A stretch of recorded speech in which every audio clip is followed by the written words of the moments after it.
سلام عزیزان دلم، امیدوارم که حال دلتون خوب باشه و در پناه خداوند این دادار دو عالم باشید.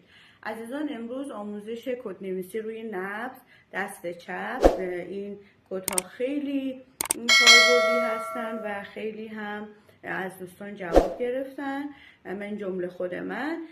این اعداد رو روی دست چپ روی نبضتون بنویسید. عدد 5 2 0 7 4 1 و 8.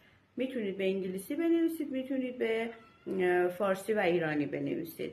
حتما روی دست چپ باشه، روی نبض باشه. ها میکنید و این رو ارتعاشش رو فعال میکنید و به انرژیش رو به کائنات اتصال میدید. این اعداد بسیار مجربه برای دریافت پول و ثروت. امیدوارم که براتون مثمر ثمر باشه. دوستتون دارم. زیبا امیری.